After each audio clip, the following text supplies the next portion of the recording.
I'm going to read chapter 10, but I wanted to start this practice. Something that we used to do when I worked at a preschool before we had our monthly staff meetings, and we only had a couple hours each month. And the transition from the busyness of the school day into the early release before the meeting was always hectic. So we started to do this to help people settle in and shift that hectic energy into something a little more calm, so that we could be as kind of intentional and productive, for lack of a better word, during the meeting. So you can skip ahead. I'll make a little time note if you don't like to do this type of stuff. But otherwise, I encourage you to enjoy it and get settled before. The content of the book is different for everybody. For me, it's brings up a lot of stuff and it's pretty emotional. Could be traumatic for people, so hence this. It's a body scan script. I'll put a link to it that you can find. It's from a professor at UW, I believe. So here we go. Begin by making yourself comfortable. Sit in a chair and allow your back to be straight, but not stiff, with your feet on the ground. You could also do this practice standing, or if you prefer, you can lie down and have your head supported. Your hands could be resting gently in your lap or at your side. Allow your eyes to close or to remain open with a soft gaze. Take several long, slow, deep breaths, breathing in fully and exhaling slowly. Breathe in through your nose and out through your nose or mouth.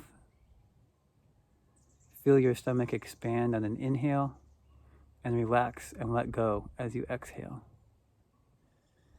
Begin to let go of noises around you. Begin to shift your attention from outside to inside yourself. If you are distracted by sounds in the room, simply notice this and bring your focus back to your breathing. Now slowly bring your attention down to your feet. Begin observing sensations in your feet. You might want to wiggle your toes a little, feeling your toes against your socks or shoes. Just notice without judgment. You might imagine sending your breath down to your feet, as if the breath is traveling through the nose to the lungs and through the abdomen, all the way down to your feet, and then back up again, out through your nose and lungs. Perhaps you don't feel anything at all. That is fine too. Just allow yourself to feel the sensation of not feeling anything. When you are ready, allow your feet to dissolve in your mind's eye and move your attention to your ankles, calves, knees, and thighs. Observe the sensations you are experiencing throughout your legs. Breathe into and breathe out of the legs. If your mind begins to wander during this exercise, gently notice this without judgment and bring your mind back to noticing the sensations in your legs. If you notice any discomfort, pain, or stiffness, don't judge this. Just simply notice it. Observe how all sensations rise and fall, shift and change moment to moment. Notice how no sensation is permanent. Just observe and allow the sensations to be in the moment, just as they are. Breathe into and out from the legs.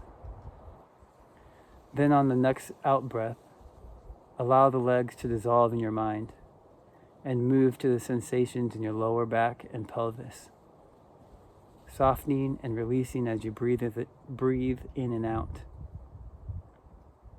Slowly move your attention up to your mid-back and upper back. Become curious about the sensations here. You may become aware of sensations in the muscle, temperature, or points of contact with furniture or the bed. With each out-breath, you may let go of tension you are carrying. And then very gently shift your focus to your stomach and all the internal organs here. Perhaps you notice a feeling of clothing, the process of digestion, or the belly rising or falling with each breath. If you notice opinions arising about these areas, gently let these go and return to noticing sensations. As you continue to breathe, bring your awareness to the chest and heart region and just notice your heartbeat. Observe how the chest rises during the inhale and how the chest falls during the exhale. Let go of any judgments that may arise. On the next out-breath, shift the focus to your hands and fingertips. See if you can channel your breathing into and out of this area as if you are breathing into and out from your hands.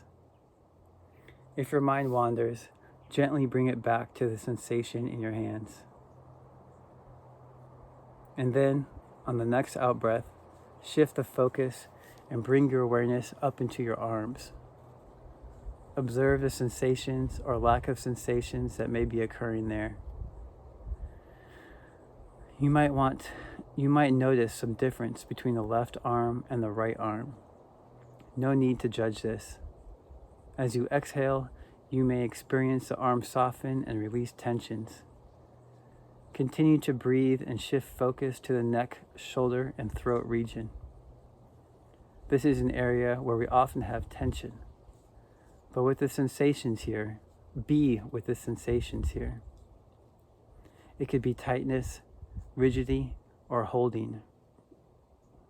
You may notice the shoulders moving along with the breath. Let go of any thoughts or stories you are telling about this area.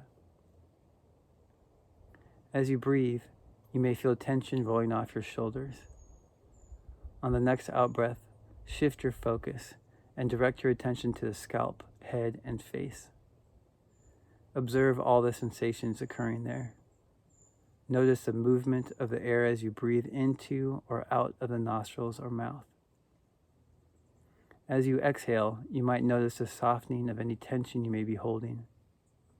And now, let your attention to expand out to include the entire body as a whole. Bring into your awareness the top of your head down to the bottom of your toes. Feel the gentle rhythm of the breath as it moves through the body. As you come to the end of this practice, take a full, deep breath, taking in all the energy of this practice. Exhale fully, and when you are ready, open your eyes and return your attention to the present moment. As you become fully alert and awake, consider setting the intention that this practice of building awareness will benefit everyone you come into contact with today. Okay, Chapter 10, Reclaiming Male Integrity. Back at the bird feeding stations.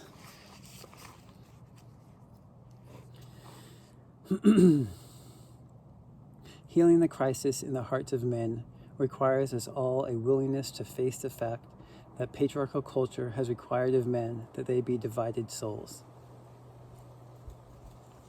We know that there are men who have not succumbed to this demand, but that most men have surrendered their capacity to be whole. The quest for integrity is a heroic journey that can heal the masculinity crisis and prepare the hearts of men to give and receive love. Learning to wear a mask, that word already embedded in the term masculinity, is the first lesson in patriarchal masculinity that a boy learns. He learns that his core feelings cannot be expressed if they do not conform to the acceptable behaviors sexism defines as male. Asked to give up the true self in order to realize the patriarchal ideal, boys learn self-betrayal early and are rewarded for these acts of soul murder. Therapist John Bradshaw explains the splitting that takes place when a child learns that the way he organically feels is not acceptable. In response to this lesson that his true self is inappropriate and wrong, the boy learns to don a false self. Bradshaw explains, quote, "The feeling that I have done something wrong, that I really don't know what it is, that there's something terribly wrong with my very being, leads to a sense of utter hopelessness. This hopelessness is the deepest cut of the mystified state. It means there is no possibility for me as I am. There is no way I can matter or be worthy of anyone's love as long as I remain myself. I must find a way to be someone else, someone who is lovable, someone who is not me." End quote. Sexist roles restrict the identity formation of male and female children, but the process is far more damaging to boys because not only are the rules required of them more rigid and confining, but they are much more likely to receive severe punishment when they deviate from these roles. Contemporary feminist movement created a socially sanctioned space where girls can create a sense of self that is distinct from sexist definitions. The same freedom has not been extended to boys. No wonder, then, that boys in patriarchal culture continue the tradition of creating a false self, of being split. That split in boys and men is often characterized by the capacity to compartmentalize. It is this division in the psyches and souls of males, fundamentally wounding, that is the breeding ground for mental illness.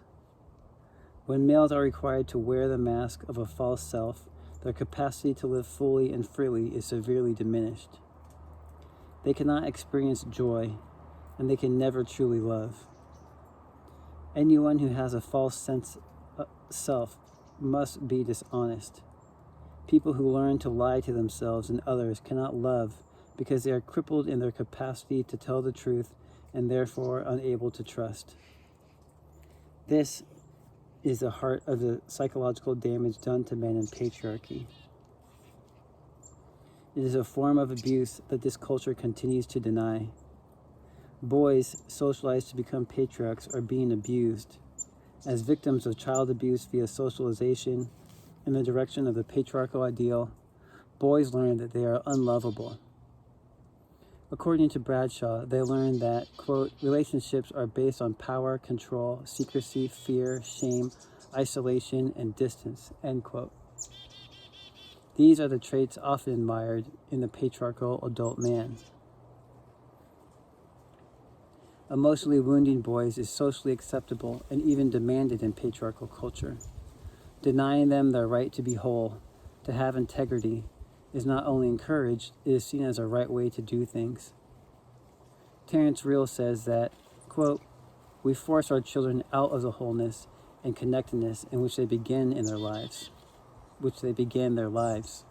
end quote, and then encourage them, quote, to bury their deepest selves, to stop speaking or attending to the truth, to hold in mistrust or even in disdain the state of closeness we all, by our natures, must crave," end quote. Exposing the harsh reality of the psychological impact of patriarchy, Real has the courage to speak to this truth. Quote, "we live in an anti-relational, vulnerability-despising culture, one that not only fails to nurture the skills of connection, but actively fears them," end quote. Teaching boys to despise their vulnerability is one way to socialize them to engage in self-inflicted soul murder. This wound in the male spirit, caused by learned acts of splitting, of disassociation and disconnection, can only be healed by the practice of integrity. Wounded males must recover all parts of the self they abandoned in serving the needs of patriarchal maleness. Such recovery is a necessary groundwork for restoring integrity to male being. Speaking about the meaning of integrity in his most recent book, Living a Life That Matters, Rabbi Harold Kushner offers this clear definition. Quote, "integrity means being whole, unbroken, undivided. It describes a person united the different parts of his or her personality so that there is no longer a split in the soul. End quote. Patriarchy encourages men to surrender their integrity and to live lives of denial. By learning the arts of compartmentalization, dissimulation, and disassociation, men are able to see themselves as acting with integrity in cases where they are not.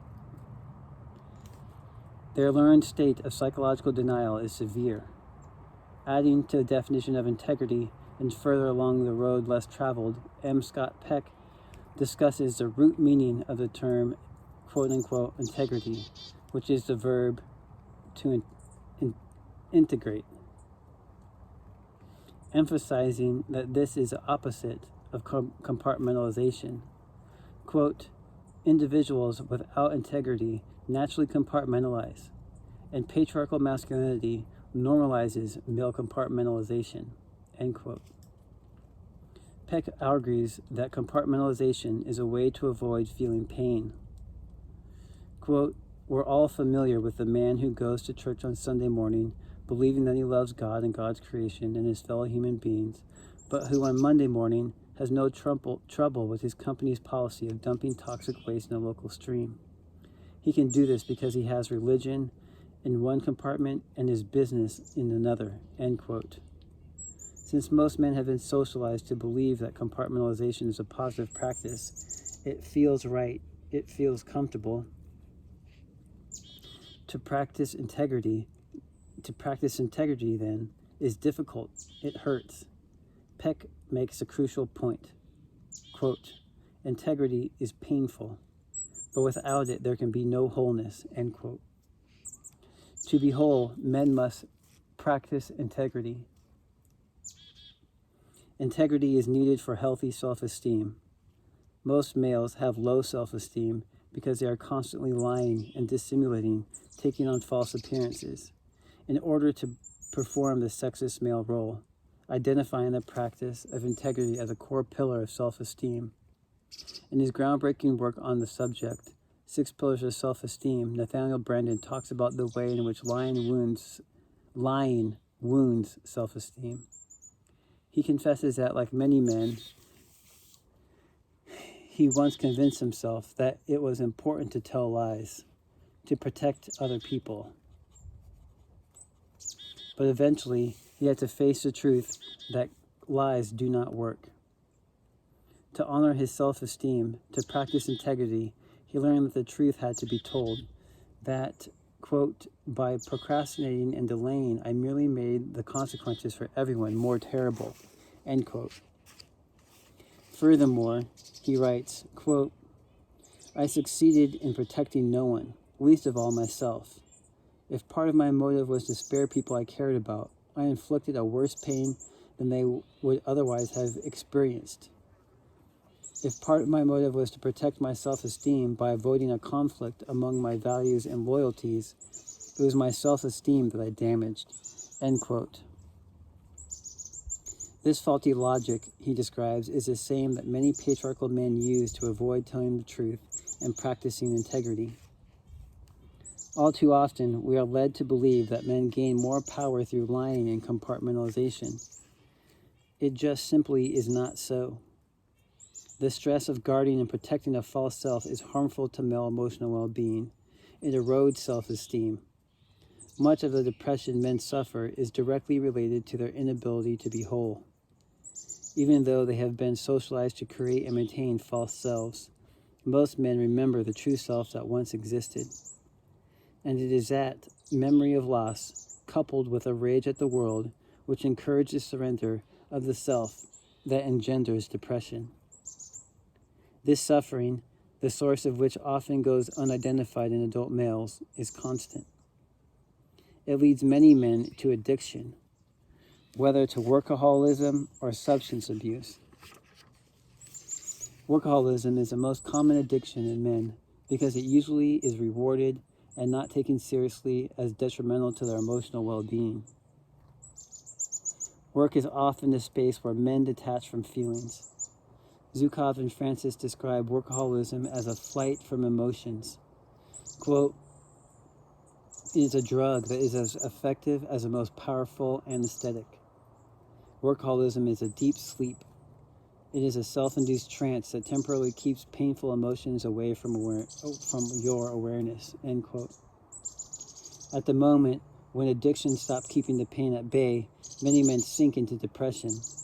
And with so much male pain, it is only in recent years that men have been given societal permission to confront depression.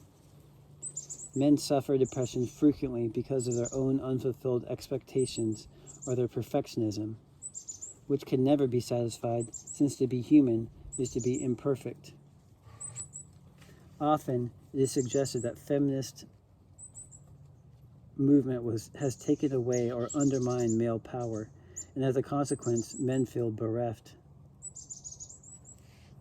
Underlying this notion is the idea that women are to blame for male depression, although it is difficult to believe that men feel at all threatened by masses of women entering a workforce where they receive less pay than men and come home after long hours to do a second shift.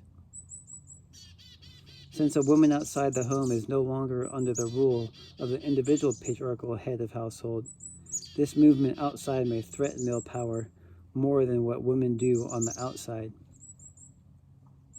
One dimension of feminist movement that did have a profound impact on men was its insistence that women had the right to critique men both collectively and individually. In the patriarchal home I was raised in, a significant aspect of Dad's power was that he was beyond critique. Even though Mom never became a feminist, after 40 years of submission, she did begin to critique Dad in ways that echoed feminist challenges to male power and privilege. Like many women, she challenged her husband's lack of emotional engagement. Like many women, she has wanted him to be interested in personal growth. For years, patriarchal culture has taught men that their selfhood, their manhood, is affirmed by a lack of interest in personal growth. All of a sudden, in the wake of feminist movement, women were bombarding men with new emotional expectations. Collectively, men responded with a feeling of depression.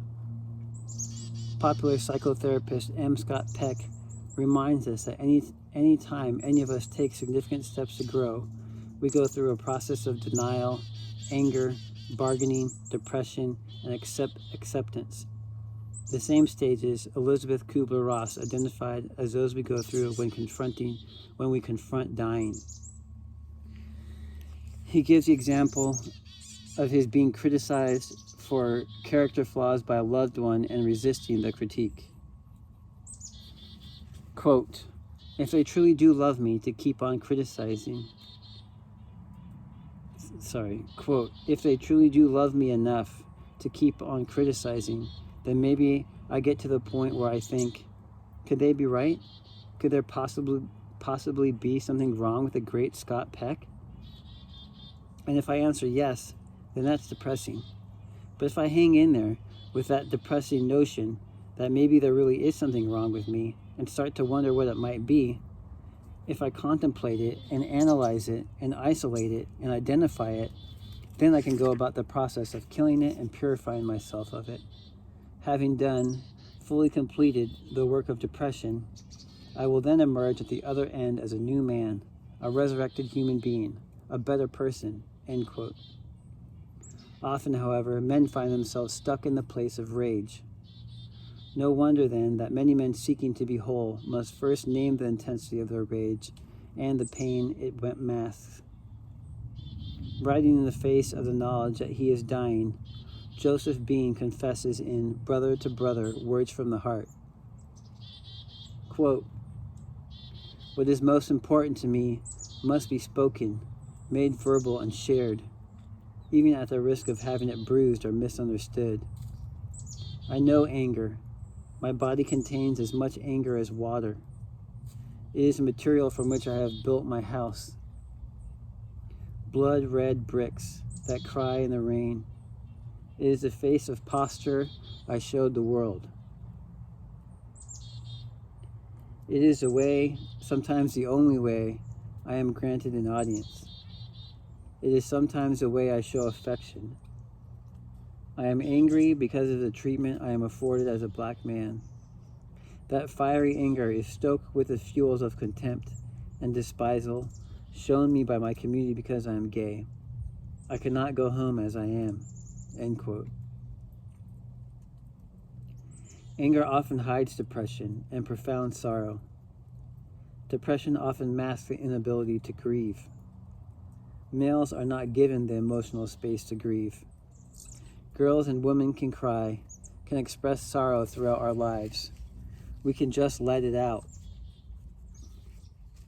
Males are still being taught to keep it in, and worse, to deny that they feel like crying. Donald Dutton, in his chapter Love and Rage, says that male refusal to acknowledge loss is a key component of male rage. Quote, "Male models for grieving are few. Men in particular seem incapable of grieving and mourning on an individual basis. Perhaps that is why the blues are so popular with men. They serve as a socially sanctioned form of expression for this lost and unattainable process. When blues artist Robert Johnson sings, 'I've been mistreated and I don't mind dying,' a multitude of men can feel their own unmet yearnings and nod in assent." End quote. Many adolescent girls go through a grieving process as they make the transition from being a small child to mature girlhood. Girls are allowed to mourn changes. Males have no rituals of mourning as boys or men.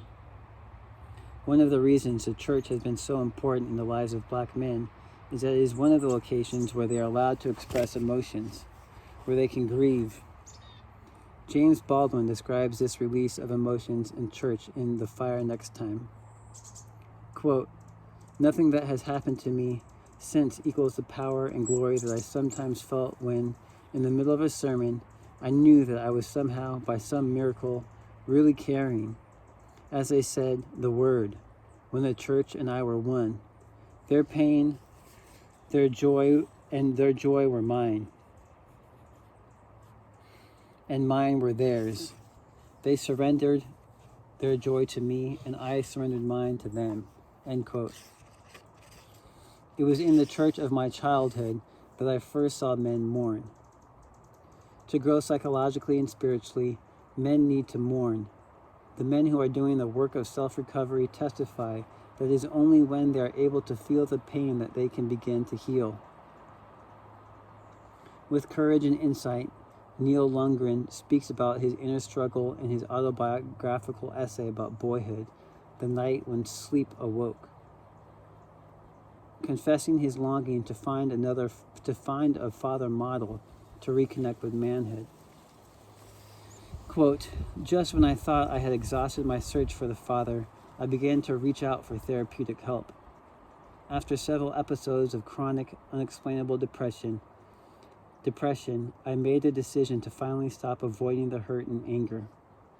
With assistance and support from therapeutically literate men and women, I began to explore the feared terrain of my wounded heart.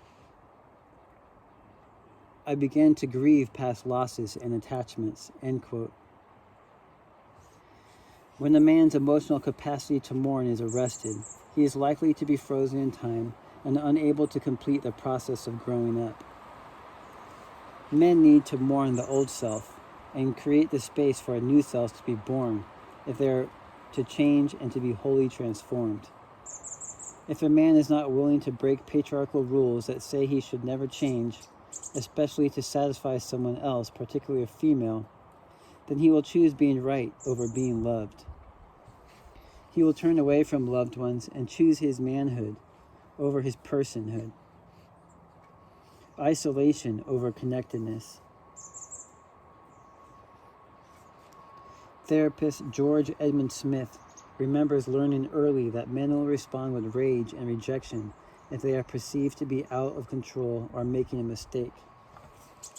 Quote, "I also recall early in life that when I asked about my father a question to which he did not know the answer, he became angry, as if to say, 'Look, I don't know the answer to your question, and because of that, I should kick your ass.' Of course, I realized this almost immediately, and I stopped looking to my father for answers. Perhaps if he had taken the time to say to me, 'Son, I don't know the answer to that. Let's look it up together and find out. End quote.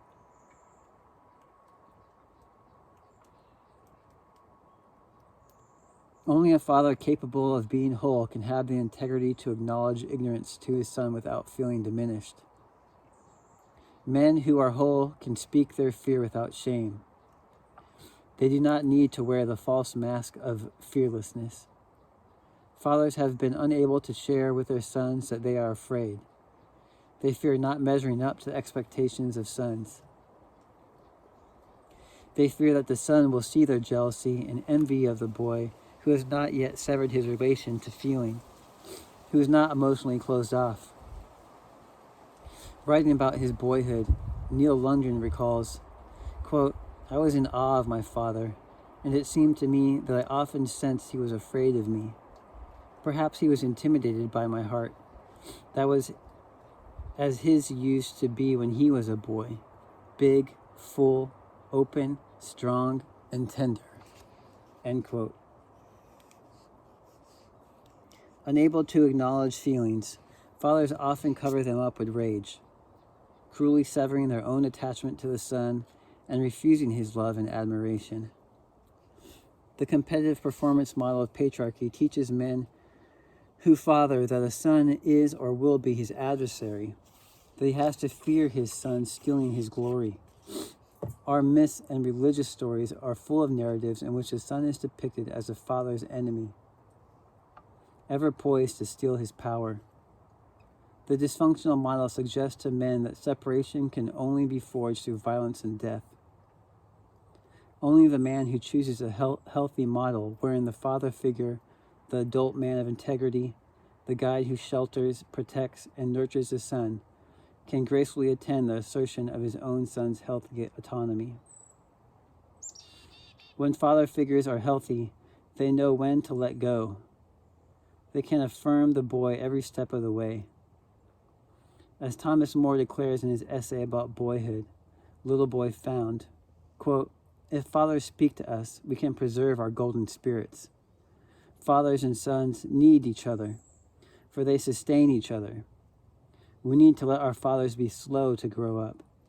They need to take our childlike foolishness seriously, giving their lives for it, so that we can be fathers ourselves from our place in the sun. End quote. Caring fathers with bold strength and integrity shield the open, tender hearts of their sons, protecting them from patriarchy's hard-hearted assaults. When men practice integrity, they accept that part of the work of wholeness is learning to be flexible, learning how to negotiate, how to embrace change in thought and action.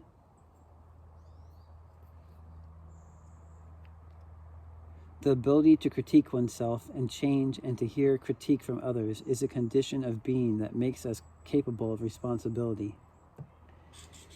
To be able to respond to family and friends, men have to practice assuming responsibility. This is another component of healthy self-esteem. Nathaniel Branden equates our capacity to be responsible with our capacity to experience joy, to be personally empowered. This sense of personal agency lets us break with imposed sex roles. This is true freedom and independence.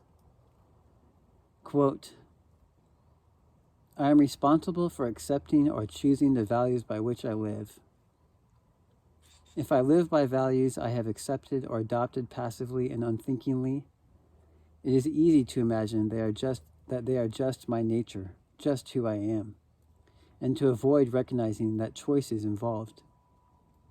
If I am willing to recognize that choices and decisions are crucial when values are adopted, then I can take a fresh look at my values, question them, and if necessary, revise them. Again, it is taking responsibility that sets me free. End quote. The patriarchal model that tells men that they must be in control at all times is at odds with cultivating the capacity to be responsible, which requires knowing when to control and when to surrender and let go. Responsible men are capable of self-criticism. If more men were doing the work of self-critique, then they would not be wounded, hurt, or chagrined when critiqued by others, especially women with whom they are intimate. Engaging in self-critique empowers responsible males to admit mistakes. When they have wronged others, they are willing to acknowledge wrongdoing and make amends. When others have wronged them, they are able to forgive. The ability to be forgiving is part of letting go of perfectionism and accepting vulnerability. At the same time, constructive criticism works only when it's linked to the process of affirmation. Giving affirmation is an act of emotional care. Wounded men are not often able to say anything positive. They are the grump and groan guys, cloaked in cynicism. They stand at an emotional distance from themselves and others. Affirmation brings us closer together. It is the highest realization of compassion and empathy with others. One of the negative aspects of anti-male feminist critique of masculinity was the absence of any affirmation of that which is positive and potentially positive in male being. When individuals, including myself, wrote about the necessity of affirming men and identifying them as comrades in struggle, we were often labeled male-identified. The women who attacked us did not understand that it is possible to critique patriarchy without hating men. Indeed, recognizing all the ways that males have been victimized by patriarchy, even though they received rewards, was a way of including men in feminist movement, welcoming their presence and honoring their contribution. Critical analysis is useful when it promotes growth, but it is never enough. The work of affirmation is what brings us together. When men learn to affirm themselves and others, giving this soul care, then they are on a path to wholeness. When men are able to do little acts of mercy, they can be in communion with others and without the need to dominate. They can be in communion with others without the need to dominate. No longer separate, no longer apart, they bring a wholeness that can be joined with the wholeness of others. This is interbeing. As whole people, they can experience joy. Unlike happiness, joy is a lasting state that can be sustained even when everything is not the way we want it to be. In the essay, Celebrating Life, Jesuit priest Henry Nouwen declares that, quote, "Where there is joy, there is life," end quote. Nouwen left his prestigious professorships at Ivy League schools to work in a community for the mentally handicapped. As spiritual guide and hands-on caretaker, he found his integrity affirmed through the act of serving others. Therapist George Edmund Smith, in Walking Proud, Black Man Living Beyond the Stereotype, testifies that his psychological growth was enhanced when he began, quote, "doing very simple things that are unselfish," end quote. He tells readers that if men, quote, would commit to good and not evil during each waking moment, their lives would change dramatically, end quote. Men of integrity are not ashamed to serve. They are caretakers, guardians, keepers of the flame. They know joy. I have written in praise of my grandfather, the man who loves me in my childhood consistently and unconditionally, in the memoir of my growing up, Bone Black. Quote, "His smells fill my nostrils with the scent of happiness. With him, all the broken bits and pieces of my heart come together again," end quote. This is a true meaning of reunion. Living the knowledge that the damage can be repaired.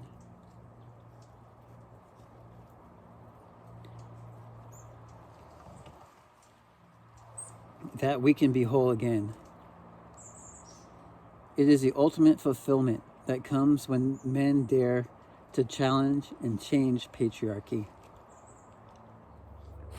Okie doke. Got my iced tea. my little lappy tappy, just in case, as we review chapter 10. That's 10 chapters out of 11 chapters. So my dad's a math teacher, so that means that we have one more chapter to go. I hope that some of you use the mindfulness body scan practice. I've been doing that shit all day. Not all day. I've been thinking about doing it all day. I've done it a couple of times, and the past few days I've done it. I just have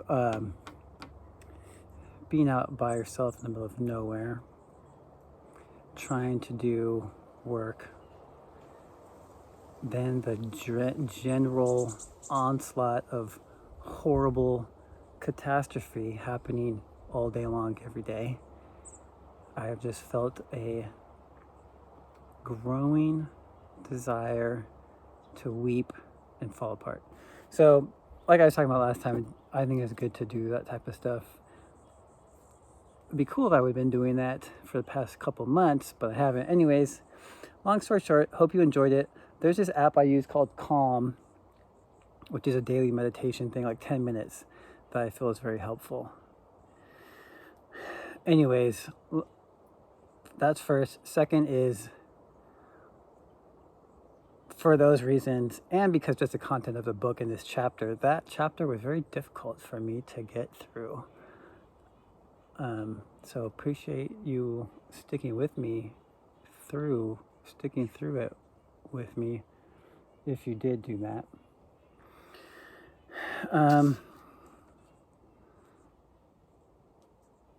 John Bradshaw here is talking about how we learn as young children to not be ourselves, which is a gruesome process I'm sure that y'all can see and relate to. That what we bring is unacceptable when we're confronted with stereotypes. I'll say nothing more about that because I'm sure by the time you've watched this video, we've explored it in new and developing ways. There's this like heartbreaking thing where he says, I must find a way to be someone else, someone who is lovable, someone who is not me. You start your life off being connected and lovable, go through this, what is she, emotional terrorism against yourself in forgetting and dissimulating and changing who you are. And then hopefully at some point in your life, you're like, oh fuck, that was a horrible thing I did. Let's go try to go backwards and forwards at the same time. So jarring,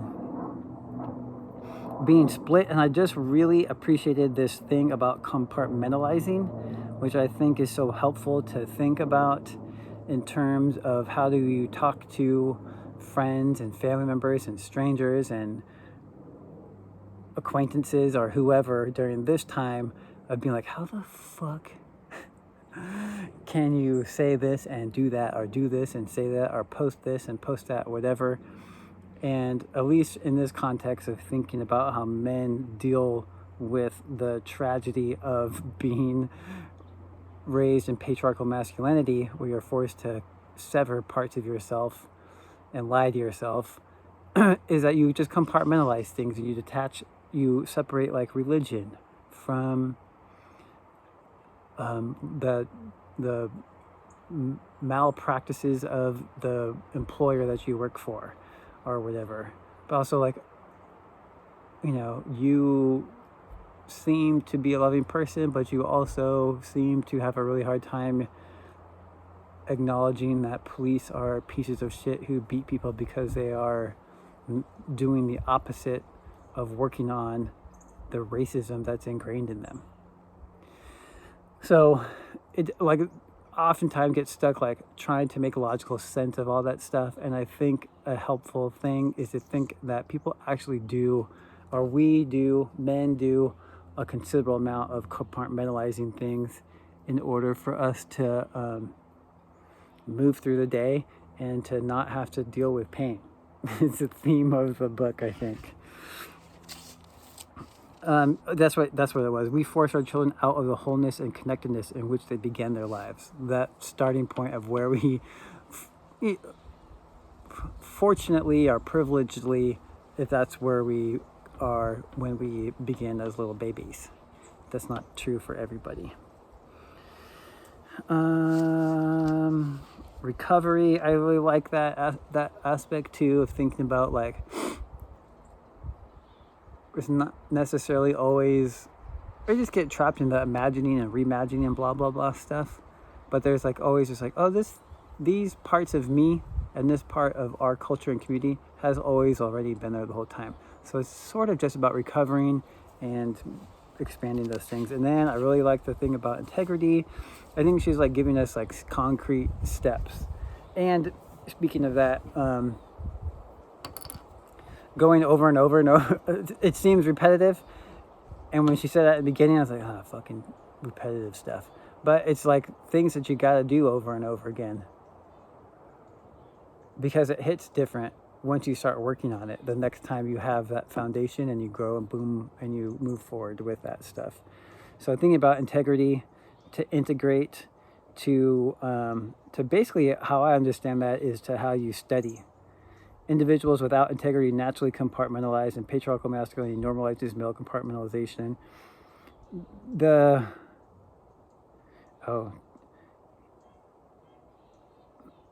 That's a personal note I wrote in there, never mind. To be whole, men must practice integrity. I marked one right there, and then I think I have like 4 other things that I marked there. She's talking about us telling lies to each other, and I just really like to say that real eyes, real eyes, real lies. Avoid telling the truth. I think there is a definition of integrity coming up later in the chapter.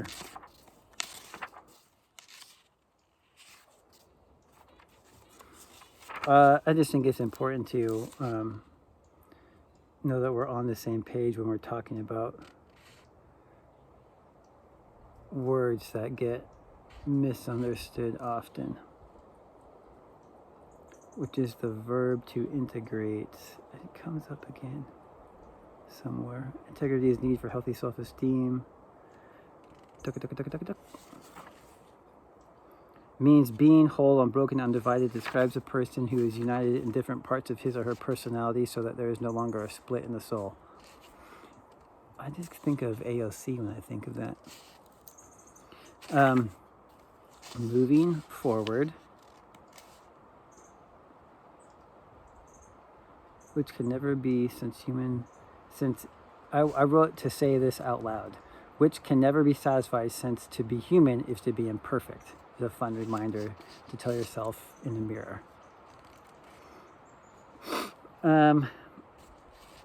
I just like this parallel between dying, the denial, anger, bargaining, depression, and acceptance.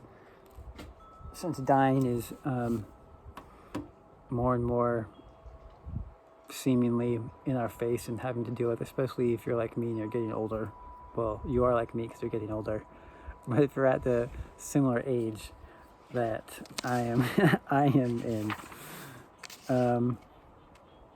I just think it would be cool. I don't know if people are picking out similar things to me, but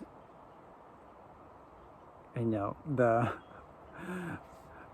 other people that I know are watching, 1 or 2 of you, I would really appreciate to hear some passages from this chapter or any other chapter that have popped out to you, or if you were maybe think of some of the things that you caught your eye were similar to what caught my eye.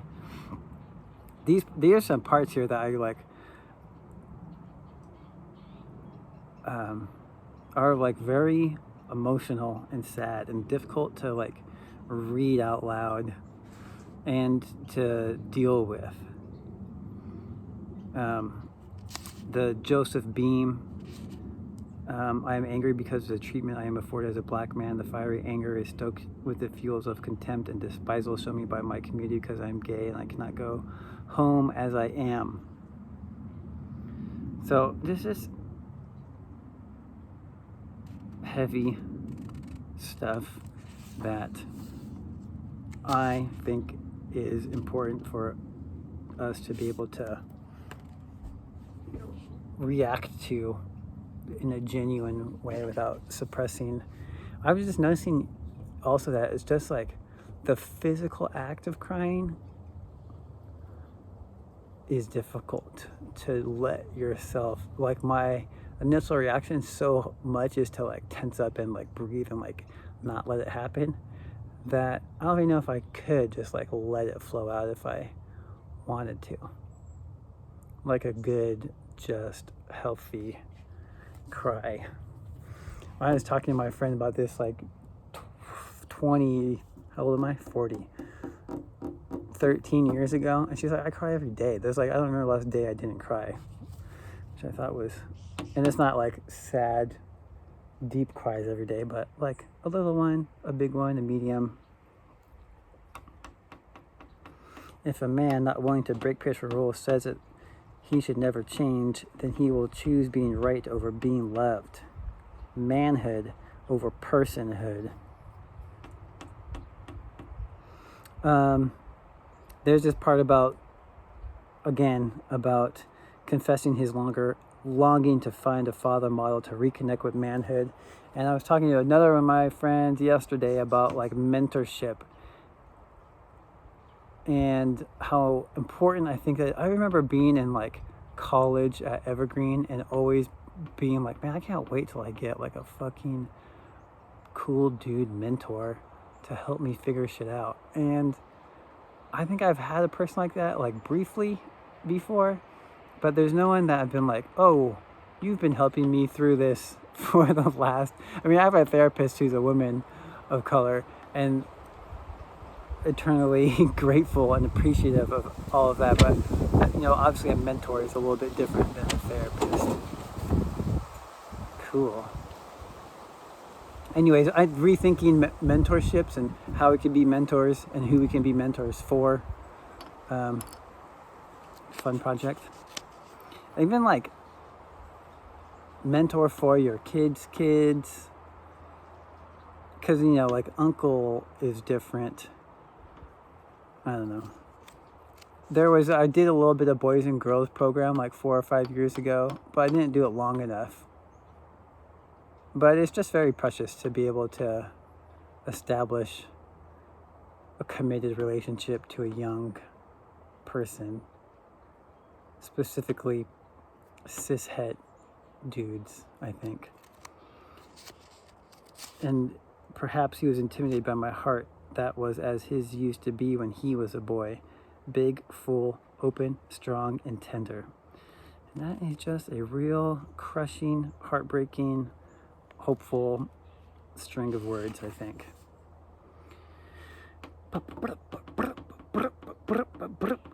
She starts to talk about responsibility. You can't move in the world with integrity and not be responsible.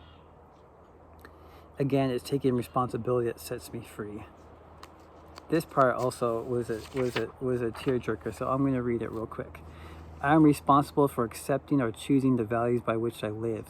If I live by values I have accepted or adopted passively and unthinkingly, it is easy to imagine that they are just my nature or just who I am. To avoid recognizing that choice is involved. If I am willing to recognize that choices and decisions are crucial when values are adopted, then I can take a fresh look at my values, question them, and if necessary, revise them. Again, it is taking responsibility that sets me free.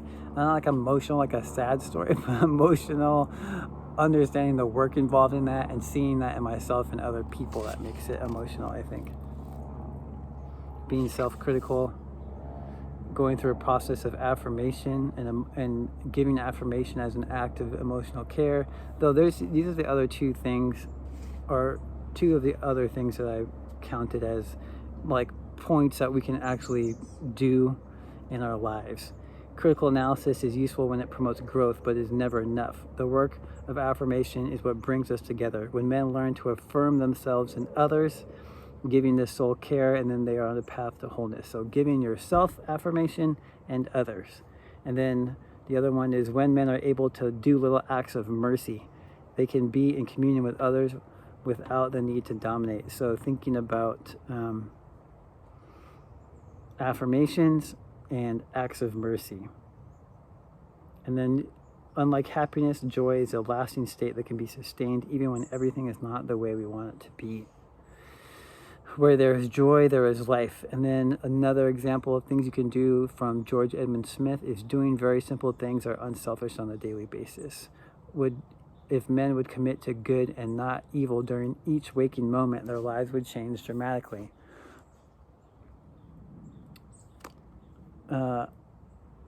I think that one brings up the idea of what is selfless and what is not. And like to be in service again, which I can't remember anything. But service as, there is this thing about like oppression, or did they say slavery? But the opposite of that would be freedom. And they're like, we don't want to think about that binary thing, because freedom, for one, is so easily adaptable into like being something that is provided to you through a credit card or something, that, or the freedom as personified in a bald eagle or whatever, is still freedom to act out individual needs and desires. So, you know, stepping away from those things, more in line would be service, like, and to be used is what I was talking about before. Like the Bill Withers songs, Use Me, is, if you look like those dudes I talked about before, Fred Moten and Stefano Harney, talk about being used as an act of selflessness.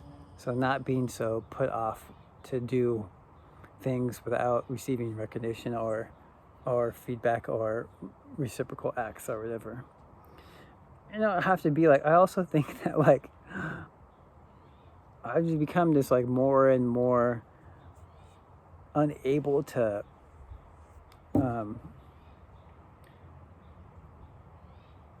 participate as much as I can, and like consciously as much as I can. Obviously I do this all the time, but even in just like any type of like harm or violence or contention that is avoidable, I cannot do anymore. I mean, I even think about like, this sounds a little bit crazy, but even like, you know, insects and stuff, and putting them outside, you just like all these like tacky ass things in your mind of like helping an old lady get something off a high shelf in the grocery store or whatever, or like checking in, making something for no reason for somebody, checking in with your family members. I don't know. Those things like come out of my mouth and sound like, why don't you just like recycle and shit, and then we can avert climate catastrophe. Because we all know that like what actually happens is that corporations and institutions do this like insanely disproportionate amount of environmental destruction that even if everyone recycled everything all the time, we would never be able to actually stop it without confronting that. So it's like the way we move as acts of kindness, but those things I think grow in terms of like a practice that you develop in a way of you analyzing and critiquing and studying in the world. And the other last thing I was just going to say was that this project that she keeps outlining of being men of integrity, with him, all the broken bits and pieces of my heart come together again.